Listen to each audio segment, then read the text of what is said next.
in this town. We love it now. Everybody's waiting for the next surprise. Hello and welcome to day 22 of Terrorthon.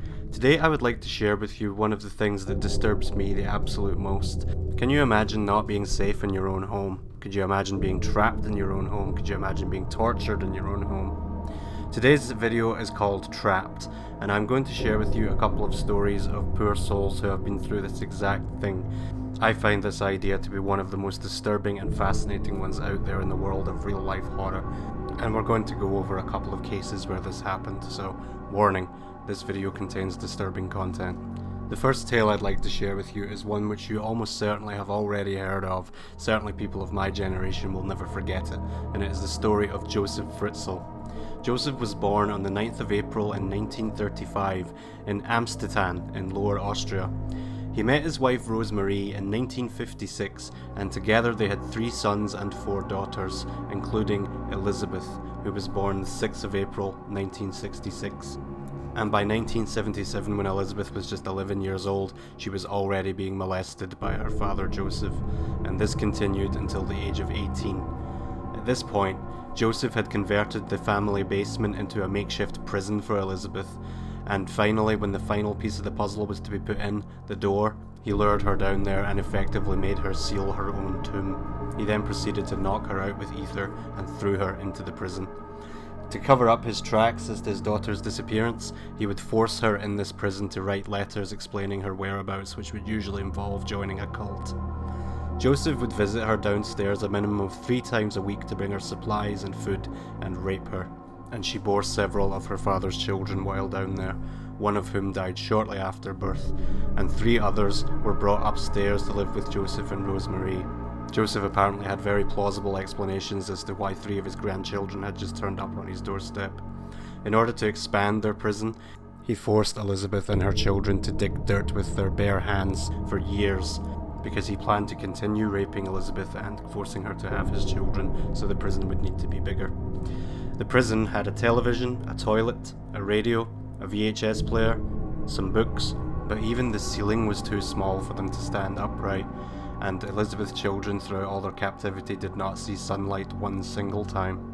Eventually, Kirsten, the eldest daughter of Elizabeth, fell unconscious, and Elizabeth begged Joseph to take her to the hospital, which he finally did, and she was diagnosed with kidney failure. Days later, Elizabeth would beg Joseph to let her visit her daughter in the hospital, and eventually he would allow this as well. And after 24 years in captivity, Joseph's story all began to fall apart. Elizabeth is now living anonymously with her children, and Joseph has been jailed for life. The next story I'd like to share with you is that of Jeannie Wiley. Now, that's a pseudonym. No one to this day knows what her real name is. Jeannie was born in 1957. Her father had never really wanted children as he considered them too noisy, and he was a deeply paranoid man and filled with rage over several past traumas. And when Jeannie was born, he was convinced that she suffered from mental retardation, which was later proven to not be the case. Jeannie was kept in a locked room from 20 months old, and she was always bound in a crib or even in a child's toilet with no stimulation of any kind allowed. She was very rarely fed at all, she was never allowed outside, and there was to be no noise whatsoever in the house because, as I said, her father had a real hatred for noise of any kind, so no TV, no radio, nothing. And the father would also encourage other family members not to speak around Jeannie, and he would hold a shotgun in his lap while he would sit in the house to instill fear into them into complying. No visitors were ever allowed at the house either, and that's also what the shotgun was for.